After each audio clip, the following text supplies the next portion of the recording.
ജില്ലയിൽ മഴ കനക്കുന്നു. മടിയൻ, കൂളിക്കാട്ടോ, വേലേശ്വരം ഭാഗങ്ങളിൽ വെള്ളക്കെട്ട് രൂക്ഷം. റോഡുകൾ മുഴുവനായും വെള്ളത്തിൽ മുങ്ങിയ നിലയിലാണ്. വേലാശ്വരത്തിനെയും മടിയൻ കാഞ്ഞങ്ങാടും എത്തിക്കുന്ന മടിയൻ റോഡാണ് വെള്ളത്തിൽ മുങ്ങിക്കിടക്കുന്നത്. 3 കൾവേർട്ട് ഉണ്ടായതിനാൽ ഇതുവരെയായും ഇത്രയും വെള്ളം കയറിയിട്ടില്ലെന്ന് നാട്ടുകാർ പറയുന്നു. വേലാശ്വരത്തിനെയും അതുപോലെ മടിയൻ കാഞ്ഞങ്ങാടേക്കും എത്തിക്കുന്ന പ്രധാനപ്പെട്ട റോഡാണ് മടിയൻ. നമ്മുടെ അള്ളംകോട്ട് റോഡാണിത്.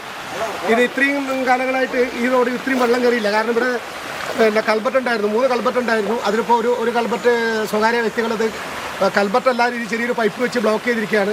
അതുപോലെ തന്നെ ഇപ്പോൾ അപ്പുറത്ത് കിടക്കുന്ന നമ്മുടെ കുഞ്ഞൂട്ട് കൃഷ്ണാട്ടൻ്റെ വീട് പൂർണ്ണമായും മുങ്ങിക്കിടക്കുകയാണ്. അതുപോലെ കുഞ്ഞിക്കണ്ണൻ, വൈരങ്ങാൽ ബാലൻ, ഇവരുടെയൊക്കെ വീട് പൂർണ്ണമായും മുങ്ങിക്കിടക്കുകയാണ്. ഇതിലെ ഗതാഗതം ഇനി നടക്കുന്ന കാര്യം സംശയമാണ്. കാരണം പല വണ്ടികളും വന്ന് തിരിച്ചു പോകുന്ന അവസ്ഥയാണ്. വേലാശ്വരത്ത് ഉള്ള ജോലിക്കാർ ഏറ്റവും കൂടുതൽ യാത്ര ചെയ്യുന്ന റോഡാണ് വേലാശ്വരം, രാമണീശ്വരം, അതുപോലെ ചാലങ്കാല്, പെരിയ ഭാഗത്തുള്ള ആൾക്കാരൊക്കെ ഈ റോഡാണ് കാഞ്ഞങ്ങാടിനെ ആശ്രയിക്കുന്നത്. ഈ റോഡാണ്. ഈ റോഡ് പൂർണ്ണമായിട്ടും വെള്ളത്തിൽ മുങ്ങിയിരിക്കുകയാണ്.